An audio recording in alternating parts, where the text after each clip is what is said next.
ओम नमः शिवाय। शिव पुराण का चौथा अध्याय।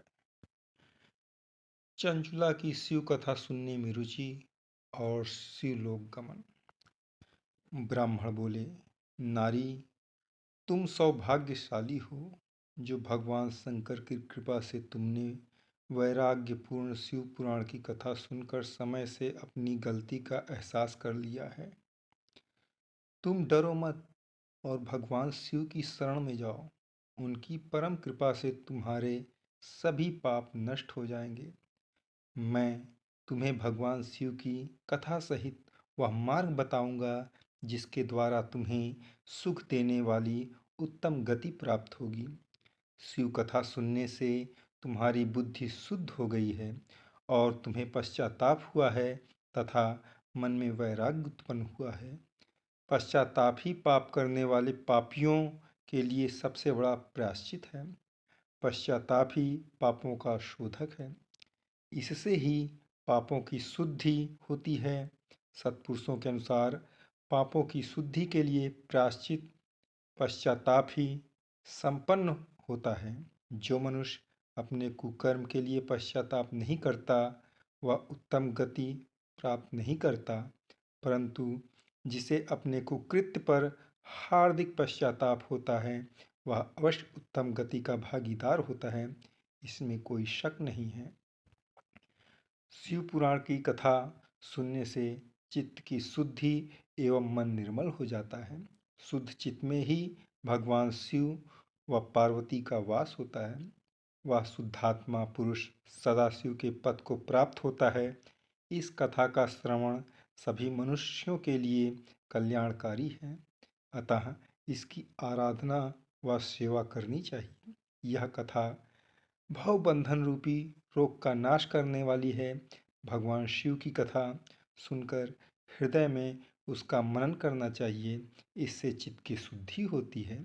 चित्त शुद्धि होने से ज्ञान और वैराग्य के साथ महेश्वर की भक्ति निश्चय ही प्राप्त होती है तथा उनके अनुग्रह से दिव्य मुक्ति प्राप्त होती है। जो मनुष्य माया के प्रति आसक्त है वह इस संसार बंधन से मुक्त नहीं हो पाता। हे ब्राह्मणी पत्नी, तुम अन्य विषयों से अपने मन को हटाकर भगवान शंकर की इस परम पावन कथा को सुनो। इससे तुम्हारे चित्त की शुद्धि होगी और तुम्हें मोक्ष की प्राप्ति होगी। जो मनुष्य निर्मल हृदय से भगवान शिव के चरणों का चिंतन करता है उसकी एक जन्म में ही मुक्ति हो जाती है। सूत जी कहते हैं, शौनक, यह कहकर वे ब्राह्मण चुप हो गए। उनका हृदय करुणा से भर गया। वे ध्यान में मग्न हो गए। ब्राह्मण का उक्त उपदेश सुनकर चंचला के नेत्रों में आनंद के आंसू छलक आए।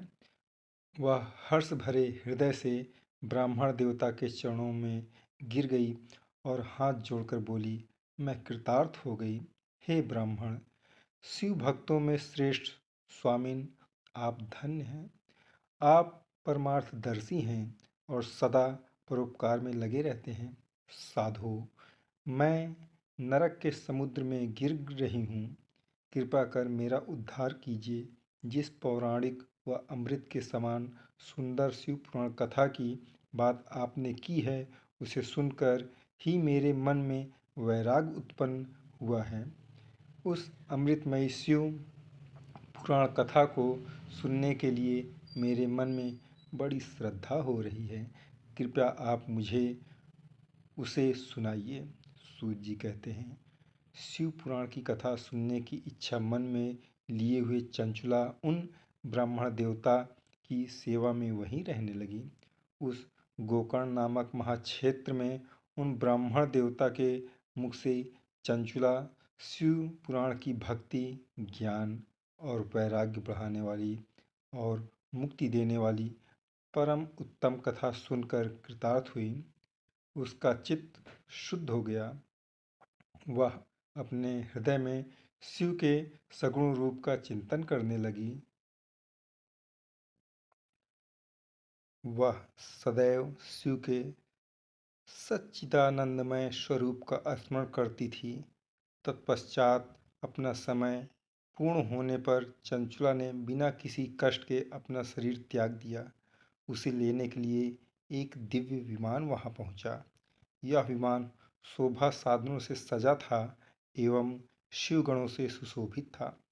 चंचुला विमान से शिवपुरी पहुंची। उसके सारे पाप धुल गए। वह दिव्यांगना हो गई। वह गौरांगी देवी मस्तक पर अर्धचंद्र का मुकुट व अन्य दिव्य आभूषण पहने शिवपुरी पहुंची। वहां उसने सनातन देवता त्रिनेत्रधारी महादेव शिव को देखा। सभी देवता उनकी सेवा में भक्ति भाव से उपस्थित थे।